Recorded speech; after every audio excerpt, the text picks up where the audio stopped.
Welcome to our Thursday's broadcast of the Gospel Truth. Today I'm going to continue teaching about the life of Joseph, and I've written this little brief 50-page introduction to lessons from Joseph, and that is just a small summary of this 200-page book. That this is the first time we've offered this. It's a brand new book on lessons from Joseph, and we are asking for a suggested donation on this book. But we will send this to you if you'll send anything, and then we're giving away this little introduction to Lessons from Joseph as a free gift. We also have DVDs, CDs, and USBs taken from a television program. And I would encourage you to really get this. You know, we're now into nearly the end of our second week, and so I've already covered a lot of material. I've laid a foundation in the life of Joseph, and so much of what we're sharing is based on those previous things that we've said. So please go to our website. You can watch the archive copies of the program. You can get these products. But I tell you, Joseph is a wonderful example. He ought to be an inspiration to everybody. He kept a good attitude through things that most of us have never had to deal with. Most of us have never been hated by our family so that they tried to kill us. Most of us have never been sold into slavery. I mean, coming from the favored son, being wealthy, to being a slave. Most of us have never gone through that. And then, even after he proved himself faithful and kept his attitude right, he was lied about by the master's wife and put into prison. Most of us have never been sold into slavery. Most of us have never been lied about and accused of rape that we weren't guilty of, and then put into prison, and then still have a good attitude. And even when you do good job in prison, the people that you help and you help promote them, they forget you. And you just sit there and for 2 years rot in prison. Most of us have never been through that, and yet Joseph maintained a great attitude through it all. He never got bitter. He never got depressed. He never got into these things. And some people say, how do you know that? Because you don't have the promotion that the Scripture shows that he got everywhere. You don't promote people that are depressed, bitter, angry, hating God, and things like that. Joseph is a great example of a person who for 13 years endured nothing but negative things and yet maintained his faith in the Lord. If Joseph did it, you can do it. So we're now into the 41st chapter of Genesis. This is where Pharaoh dreamed 2 dreams, and he couldn't find anybody to interpret them. He knew that they were from God. I mean, this made an impression on him. You know, God speaks to me through dreams a lot. And there's some dreams that I have that are just silly and foolish. I mean, they have no meaning to it, like where you're running, you know, as fast as you can, and yet you aren't getting anywhere or something like that. There's some things that I don't know what that means, but there's times that I've had dreams that I know it was from God. One of the most important things that happened to me, I think happened in 2014, and I had a dream, and I mean, God spoke to me, and it woke me up. I sat straight up in bed, and God spoke to me. I've had God speak to me through dreams many times. And so Pharaoh knew that these dreams were from God, and yet nobody could interpret them. And so the chief butler finally came to himself and said, man, I've sinned. There was a man in prison who interpreted my dream, and it came to pass. He interpreted the chief baker's dream, and it came to pass with him. And I believe that this man could interpret your dream. So Pharaoh sent and called for him. And I ended yesterday's program saying that Joseph cleaned himself up, put on clean clothes, and shaved himself and made himself presentable. And there's so many people today that are wanting to be promoted. They're wanting people to follow them, and yet they don't even present themselves well physically. And again, I don't believe that you have to put on a $1,000 suit every day. You don't have to dress to the nines. We have a kind of a casual society that I like a lot of it, but I still don't dress sloppy. And there's a lot of young people today that just don't realize that that's not the way to do things. You know, J.C.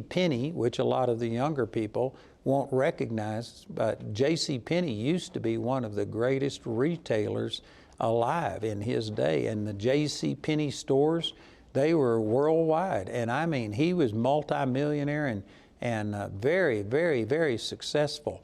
And there's a story about Mr. Penny that when he was going to hire some of his management positions, he would take these people out to eat, and if they salted their food before they tasted it, he wouldn't hire them.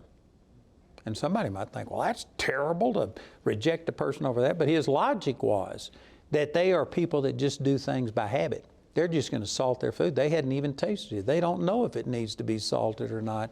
And a person who wasn't more objective than that, and they just did things because it's the way it's always been done, he didn't want people like that in management.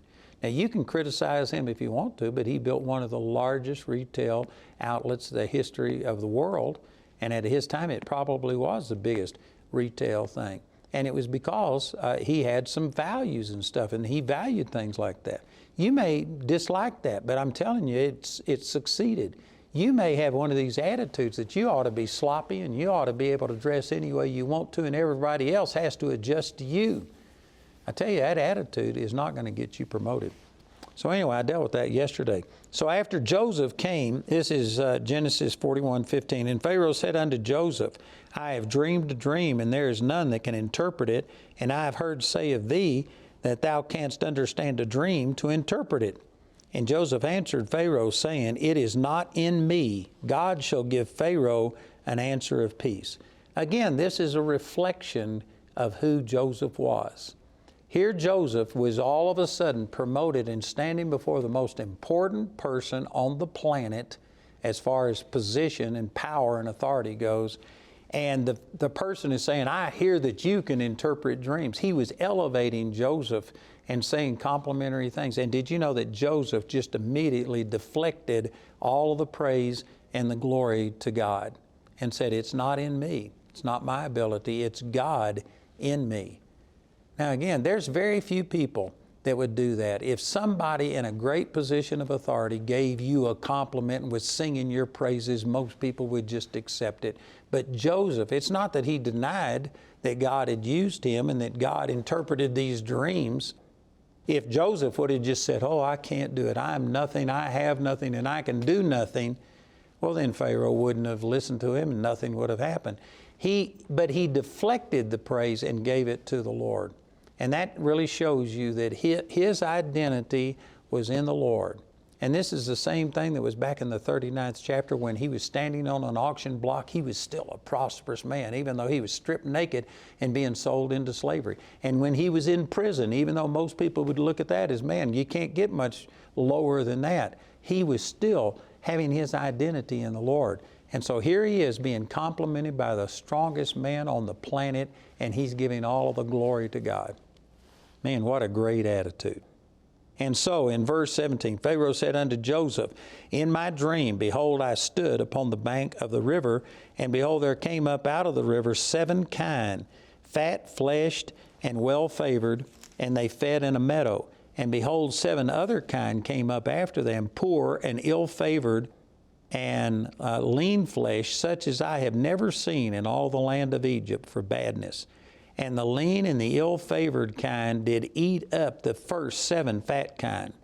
And when he had eaten them up, it could not be known that they had eaten them, for they were still ill-favored as at the beginning. So I awoke. And I saw in my dream, and behold, 7 ears came up on one stalk, full and good. And behold, 7 ears withered, thin and blasted with the east wind sprung up after them, and the thin ears devoured the 7 good ears. And I told this unto the magicians, but there was none that could declare it unto me. And Joseph said unto Pharaoh, The dream of Pharaoh is one. In other words, these 2 dreams were making one point, is the point that he was making. And so he said unto him, The dreams of Pharaoh are one. What God is about to do, he shows unto Pharaoh what he is about to do. And in verse 26, the 7 good kine are 7 ears, and the 7 good ears are 7 years. The dream is one. And the 7 thin and ill-favored kine that came up after them are 7 years, and the 7 empty ears blasted with the east wind shall be 7 years of famine. This is the thing which I have spoken unto Pharaoh. What God is about to do, he showeth unto Pharaoh. Behold, there come 7 years of great plenty throughout all the land of Egypt, and there shall arise after them 7 years of famine, and all of the plenty shall be forgotten in the land of Egypt, and the famine shall consume the land, and the plenty shall not be known in the land by reason of that famine following, for it shall be very grievous. And look at this in verse 32. It says, and for that the dream was doubled unto Pharaoh twice, it is because the thing is established by God, and God will shortly bring it to pass. You know, I could spend the rest of this program just talking about this one thing. I want to move on, but you know, we all have dreams, and sometimes dreams are meaningless. They're just random thoughts of our subconscious, and they mean nothing. So I do not intend to say that all dreams are significant and something from God. But there's at least 15 times in Scripture that God used dreams to speak to people. 6 of them are right here in Joseph's life. God spoke to the husband of Mary, the Joseph of the New Testament, the stepfather of Jesus, through a dream. Nebuchadnezzar had God speak to him through dreams multiple times. And so dreams can be significant, but sometimes a dream is given so that you can change what's happening. In other words, God's going to show you something that's going to happen, and it may be good or it may be bad, but it can be changed. You can either cooperate with it, rebel at it, you can stop it, you can confirm it. Sometimes dreams can be changed. God could show you something that potentially could happen so that you could change and avoid that. But when a dream is doubled unto you, and this isn't just saying 2 dreams, but 2 dreams that made the exact same point, that's because this thing is established and it's going to happen. Now again, there needs to be a little interpretation with that, but this is one of the things I get out of that. That's what he said right here. For as much as the dream was doubled unto Pharaoh twice, it is because the thing is established by God, and God will shortly bring it to pass. And now Joseph goes beyond just interpreting the dreams, and I believe he knows in his heart that this is the day that God had shown him 13 years before. This is what he had been believing for. I think he knew that his time had come. You know, you need to be ready to seize an opportunity when it comes your way. And I think some people have been just diverted, they've been goofing off, they've been just wasting their time, and when their opportunity comes, they aren't ready, they aren't prepared for it. Joseph had stayed focused on God, and he was faithful through every negative thing. I believe that he knew that this is what God was going to use to promote him and to get him out of the prison.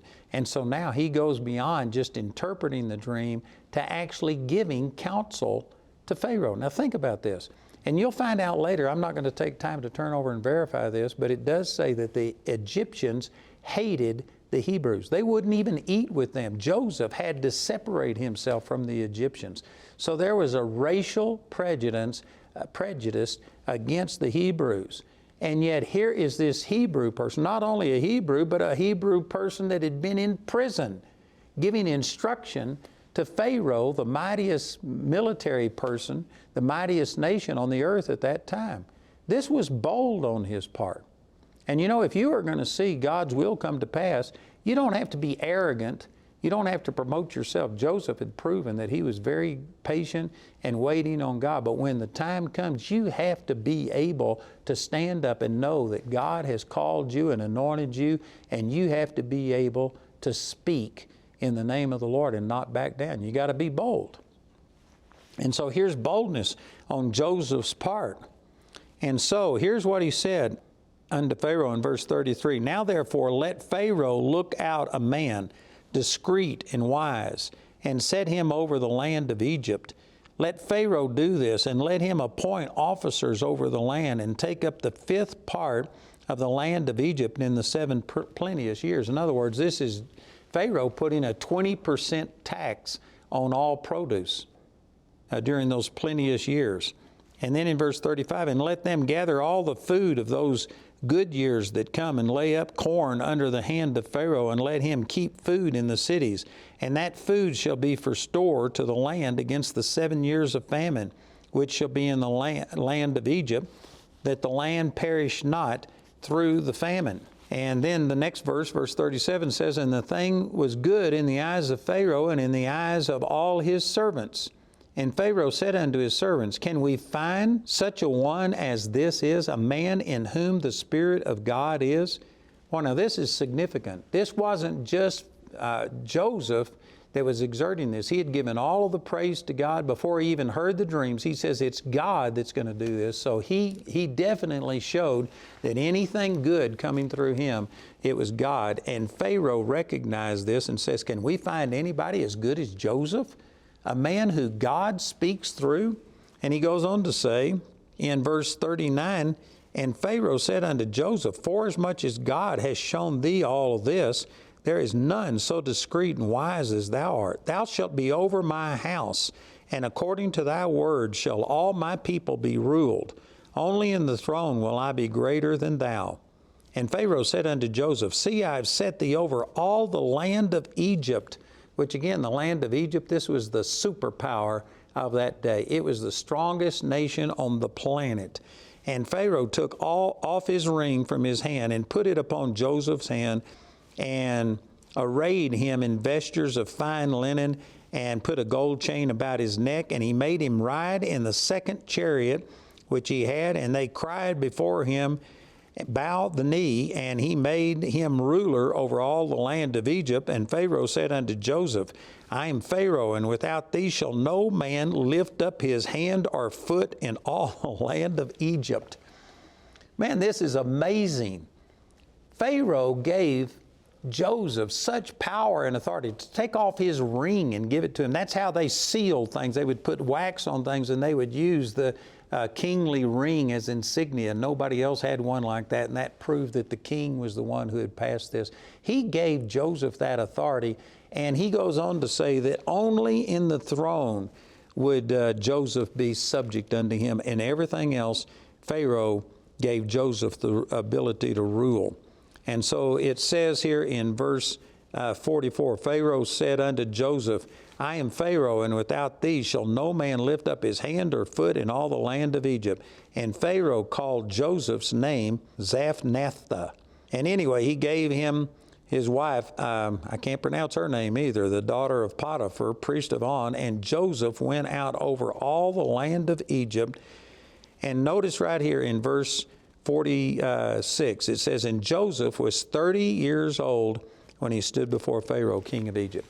If you compare this with Genesis chapter 37, Joseph was 17 when these dreams came. So this shows us that for 13 years, from the time of 17 until 30, every single thing that happened in Joseph's life was negative. And boy, there's a lot of people that they get excited thinking about God's got a purpose for my life, but they don't recognize it. There's going to be some hardship in between where they are and where they go. You know, I remember not long after the Lord changed my life, March the 23rd, 1968. I was out praying one night. There was a field that was just 3 houses down from us, and it was this huge area. It probably was 5-10 acres, and it was just a field. It's now become part of the University of Texas at Arlington, and it's their athletic field, and they have all kinds of baseball diamonds and things there. But at that time, it was totally empty, and I was out there praying one night in the middle of this field. Nobody could see me. It was dark, and I was praying, and boy, God touched me and just showed me that He was going to do some things in my life, and I was so thrilled over it, and I was praising God. And about that time, this thunderstorm came, and I mean, it started raining buckets of water. And so I started heading for home. But as I was walking, I had to cross this little ditch thing, and it was filled with water, and I couldn't see, and I was tripping and falling, and I had mud on me. And it was probably 10 minutes, me walking through this field, before I could get back home. And anyway, as I was doing it, I just knew this was, I believe, God speaking to me, because He had just shown me some things He wanted to do with my life. And as I was headed for home in this rainstorm, just like I was tripping and falling, I couldn't see where I was going, and there's times that I fell flat on my face and had to get up and walk. The Lord spoke to me, and He says, there's going to be a lot of things in between where you are right now and where I'm going to lead you, and you're going to trip and fall just like, you know, me trying to get back to the house. But I knew where I was going. And I knew that if I just kept putting one foot in front of the other, I would eventually get back home. And even though I couldn't see and I was stepping in holes and things, I knew eventually I'd get there. And I remember that to this day. That was probably somewhere around 1970 or 71, probably 71, right after I got back out of Vietnam. And I remember that to this day. And the Lord has told me a lot of times that I may not know everything that's in between where I am and where I'm going. I know I'm going to trip and fall. I'm going to probably get dirty. I'm going to have things happen, but I'm going to make it. And I really believe that. And basically, this is what happened with Joseph. 17 years old, God put the vision in his heart. But for 13 years, everything that happened was negative. And he had a lot of negative things happen, but because he refused to faint, he wound up seeing it come to pass. You know, it says in Galatians chapter 6 that in due season you will reap if you faint not. And I've often had other people describe the things that are happening now. Right now, God is blessing us. We are having people respond. We're having to increase, build. It's hard for us to contain all of the blessings that God is sending our way. And I've often had other people describe what caused it. And basically, I've heard many people say, you know, the biggest thing is Andrew just didn't quit. And man, I had an opportunity to quit, but I didn't quit. Joseph didn't quit. He just remained faithful. It took 13 years. And it was actually 22 years before he began to see his dreams fully come to pass. But before the first positive thing happened, it was 13 years. And one of the things that pushed him through is he just refused to quit. And that's because he had this vision, these dreams from God. And until those dreams came true, the things that God had shown him kept him anchored to the things of God. I tell you, this is one of the great keys to success, is just get started and don't quit, regardless of how hard it is. I know that there's some people watching this program today and you're feeling like quitting. You're thinking of quitting. I'm telling you, don't quit. Don't quit. You just keep standing on what God has shown you. And if you don't quit in due season, you will reap. I want to thank you for watching our YouTube channel and the programs that we have available, and I want to encourage you that you can get the materials that we've offered. Also, I'd like to encourage you to like our program and subscribe to what we're doing. We have a lot of material, and I believe it'll be a real blessing to you. So thank you for being a part of it. God bless you.